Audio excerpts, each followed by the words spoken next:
कहाँ राजा भोज, कहाँ गंगू तेली। कहानी प्राचीन समय की बात है। राजा भोज एक महान और न्यायप्रिय सम्राट थे।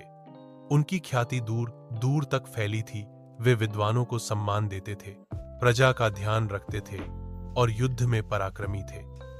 उनके दरबार में बड़े बड़े पंडित, कलाकार और योद्धा रहते थे। एक दिन राजा भोज ने अपने महल में एक विशाल दरबार आयोजित किया।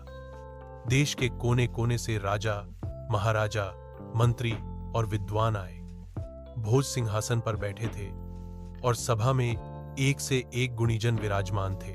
उसी समय किसी कारणवश एक साधारण तेली तेल बेचने वाला, जिसका नाम गंगू तेली था, दरबार में आ गया। उसके पास कोई विशेष योग्यता नहीं थी, पर उसे भ्रम था कि वह भी राजा जैसा है। उसने सबके सामने यह कह दिया, राजा क्या होता है, मैं भी तो अपने मोहल्ले का मालिक हूं, मैं भी किसी से कम नहीं। सुनकर दरबार में हंसी गूंज उठी। एक मंत्री ने व्यंग्य में कहा, अरे भाई, कहां राजा भोज और कहां गंगू तेली। यह बात गंगू के घमंड को चुभ गई, लेकिन सच्चाई यही थी। राजा भोज का कद इतना ऊंचा था कि उनके सामने गंगू तेली की तुलना करना भी हास्यास्पद था।